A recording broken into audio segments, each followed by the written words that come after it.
थोड़ा आगे जाकर देखती हूँ, शायद कोई मिल जाए। वो कुछ दूर चली ही थी कि तभी एक वैन उसके पास आकर रुकी और उसमें से 3-4 हट्टे कट्टे लोग बाहर निकले। वो लोग दिखने में ही गुंडे मवाली लग रहे थे और वो शार्वी को बहुत ही गंदी नजर से घूर रहे थे। शार्वी को देखते ही वो लोग उसकी तरफ आते हुए बोले, क्या मैडम, कहाँ घूम रही हो रात में अकेले अकेले? कहो तो हम लिफ्ट दे दें। ये कहकर वो शार्वी को अजीब नजरों से घूरते हुए हंसने लगे। तभी उनमें से एक बोला, अरे पूछ क्या रहा है मैडम से, सीधा उठाओ और डाल गाड़ी में। सुना नहीं बॉस का क्या ऑर्डर था? उनकी बातें सुनकर शार्वी डर गई और वो पीछे हटते हुए बोली, देखो तो तुम जो कोई भी हो, दूर रहो मुझसे, वरना अच्छा नहीं होगा। तभी वो गुंडे उसकी तरफ बढ़ते हुए बोले, सही बोली मैडम, बिल्कुल अच्छा नहीं होगा, लेकिन हमारे साथ नहीं, तुम्हारे साथ। इसलिए बिना कोई चिक चिक करे चुपचाप अपन लोगों की बात मान और चल हमारे साथ। यहाँ कोई आने वाला नहीं तेरी मदद के लिए, क्या? ये कहते हुए उनमें से एक गुंडा शार्वी की तरफ बढ़ा। उसको देखकर शार्वी घबराते हुए अपने आसपास देखने लगी, लेकिन वहां दूर दूर तक सच में उसे कोई नजर नहीं आया जो उसकी हेल्प कर सके। बेशक वो बहुत घबराई हुई थी, लेकिन फिर भी वो खुद को स्ट्रांग दिखाने की पूरी कोशिश कर रही थी। जैसे ही वो गुंडा आगे बढ़ा, शार्वी ने अपनी पूरी ताकत से उसे एक धक्का मारा और वहां से भागने लगी, लेकिन तभी दूसरे गुंडे ने उसका हाथ पकड़ लिया। शार्वी पूरी कोशिश कर रही थी उससे खुद को छुड़ाने की, बट उस गुंडे ने बड़ी ही कसकर उसका हाथ पकड़ा था, जिसकी वजह से वो अपना हाथ छुड़ा नहीं पा रही थी। वो गुंडा उसे जबरदस्ती खींचते हुए वैन की तरफ ले जाने लगा कि तभी शार्वी ने जोर से उसके हाथ पर काट लिया, जिससे उस गुंडे की पकड़ उस पर से छूट गई। लेकिन इससे पहले कि वो वहां से भाग पाती, उस गुंडे ने उसे एक थप्पड़ मारते हुए कहा, काटती है साली, बोला था चुपचाप चल, पर मानती नहीं, पकड़ कर डाल इसको गाड़ी में। थप्पड़ लगते ही शार्वी डिसबैलेंस होकर नीचे गिर गई। वो खुद को संभाल पाती कि तभी वो सारे गुंडे शार्वी की तरफ बढ़ने लगे, लेकिन जैसे ही उन्होंने शार्वी को पकड़ने के लिए अपने हाथ उसकी तरफ आगे बढ़ाए, शार्वी ने एक बार फिर से हिम्मत दिखाते हुए वहां नीचे पड़ी मिट्टी उठाई और उन गुंडों की आंखों पर फेंक दी और तुरंत ही उठकर वहां से भागने लगी। तभी वो गुंडे भी अपनी आंखें मसलते हुए बोले, अरे पकड़ो, भागने ना पाए, पकड़ उसे। और फिर वो गुंडे भी उसे पकड़ने के लिए उसके पीछे पीछे भागने लगे। अपने पीछे उन गुंडों को भागते हुए देखकर वो और तेजी से भागने लगे, लेकिन वो गुंडे उसके काफी करीब आ गए थे। इससे पहले कि वो उसे पकड़ पाते, शार्वी भागते भागते अचानक ही किसी से जा टकराया। उसने जैसे ही अपनी नजरें उठाकर देखा, उसे वही जाना पहचाना चेहरा नजर आया जिसने आज सुबह उसकी ऑफिस जाते समय मदद की थी।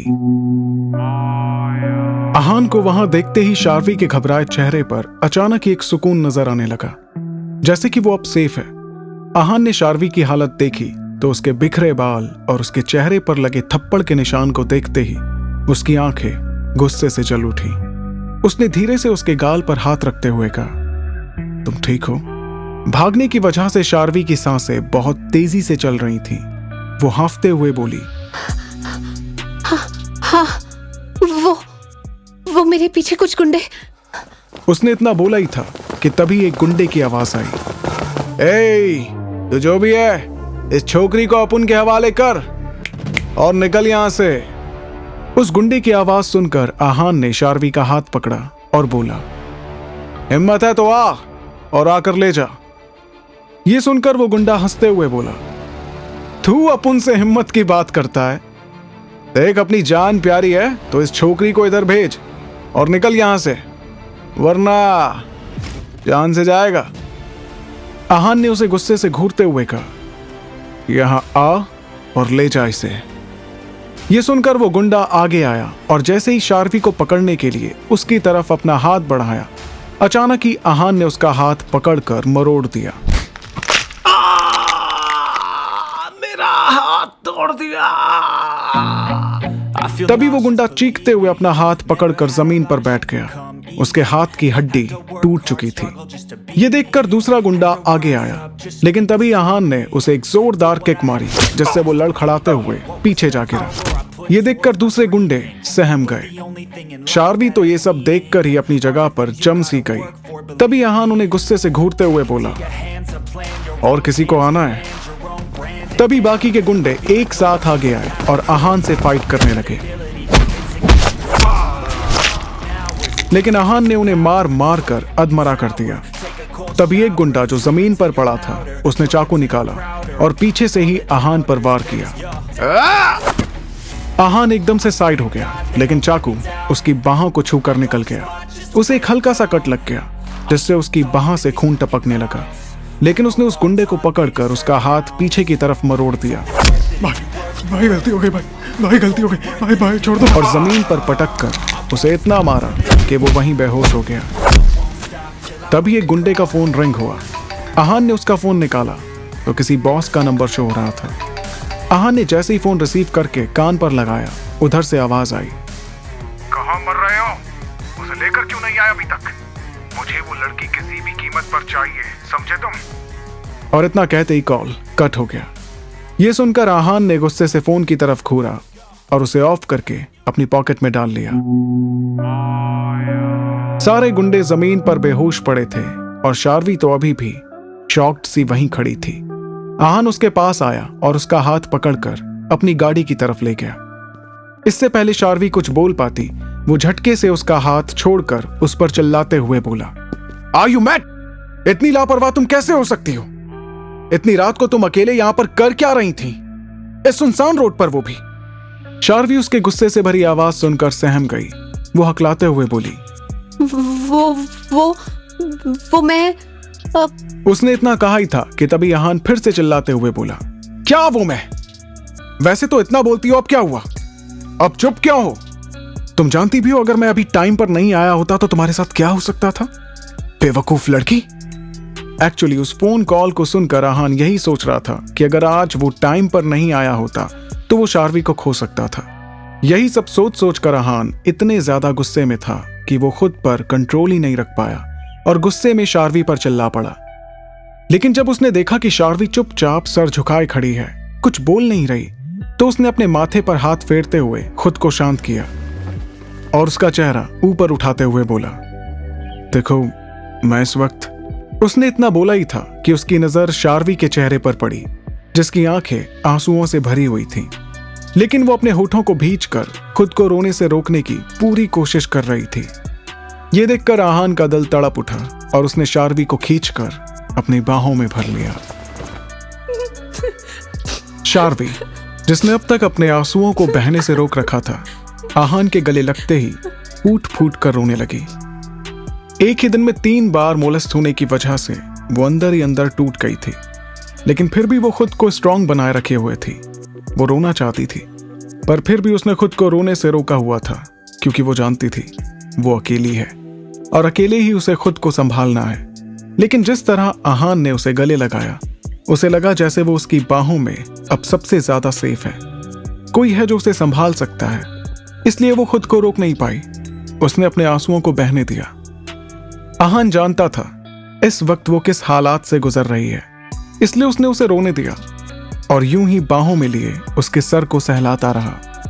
काफी देर बाद शार्वी का रोना अब सिसकियों में बदल गया था, लेकिन वो अभी भी आहान की बाहों में ही थी।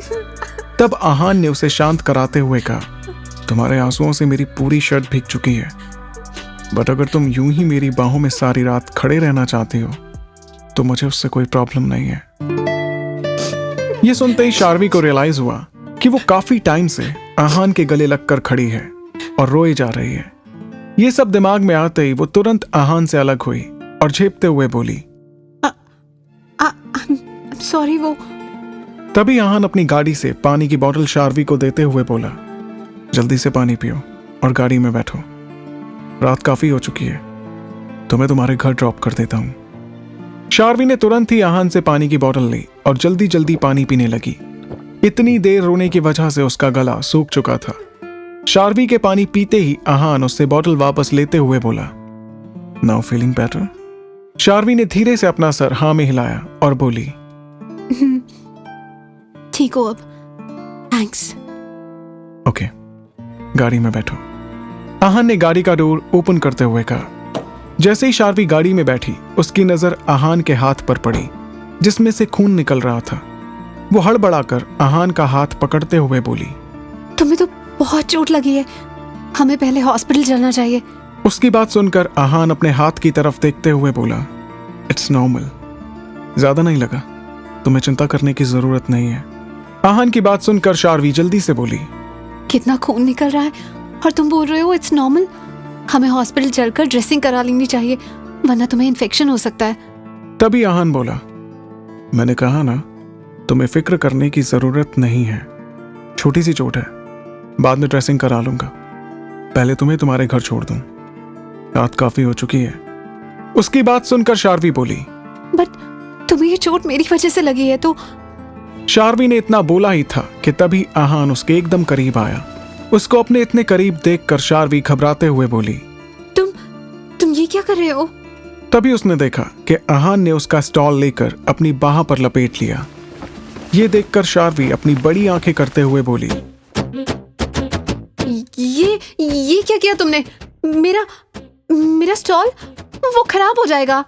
तभी आहान उसकी आंखों में देखकर बड़े ही इंटेंसिटी के साथ बोला, तुमने रो रो कर मेरी शर्ट खराब कर दी, मैंने कुछ बोला क्या तुम्हें? नहीं ना।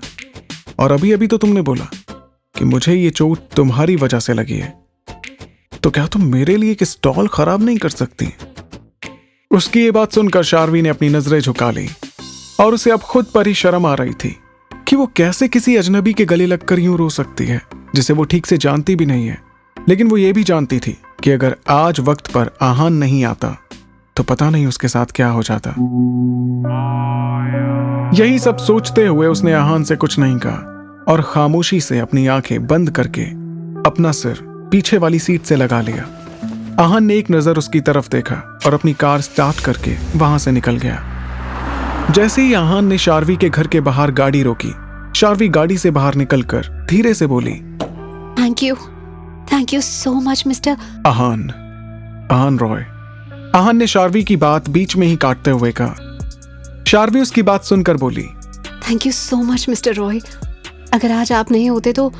शार्वी ने इतना कहा ही था कि तभी आहान गाड़ी से बाहर निकलकर उसके पास आते हुए बोला, अगली बार इतनी रात को अकेले कहीं जाने की जरूरत नहीं। कभी बिखरी सी लगे ये जिंदगी तो भरोसा रखना, मैं सब संवार दूंगा। तुम यूं ही आकर बस मेरे गले लग जाना, बाकी सब मैं संभाल लूंगा, समझी मिस कॉटन कैंडी? ये कहकर उसने धीरे से शार्वी का सर सहलाया और गाड़ी से एक बॉक्स निकालकर शार्वी के हाथों में थमा दिया। शार्वी, जो अभी भी आहान की कही बातों का मतलब समझने की कोशिश कर रही थी, अपने हाथ में वो बॉक्स देखकर हैरान रह गई। इससे पहले कि वो आहान से पूछ पाती कि इस बॉक्स में क्या है, आहान अपनी कार स्टार्ट करके वहां से निकल गया। शार्वी वहीं खड़ी कुछ देर अपने हाथ में पकड़े बॉक्स को देखती रही और फिर घर के अंदर चली गई। आहान, जो अब तक शार्वी के साथ नॉर्मल बिहेव कर रहा था, वहां से निकलते ही उसका चेहरा गुस्से से लाल हो चुका था। उसने कुछ दूर जाकर अपनी गाड़ी रोकी और किसी को फोन किया और अपनी गुस्से से भरी आवाज में बोला, मुझे शार्वी की आज पूरे दिन की रिपोर्ट चाहिए, वो भी आधे घंटे में। Got it? ये कहकर उसने कॉल कट कर दिया और तेजी से कार दौड़ाते हुए वहां से निकल गया।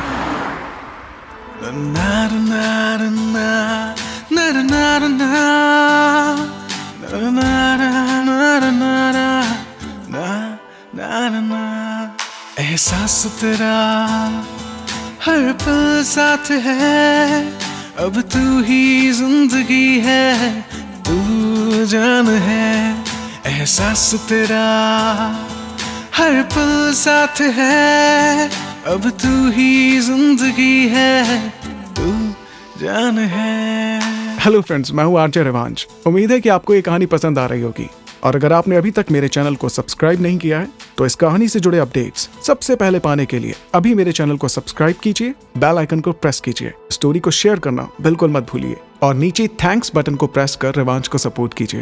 हंसते रहिए, मुस्कुराते रहिए और सुनते रहिए रिवांश को। तू जान है।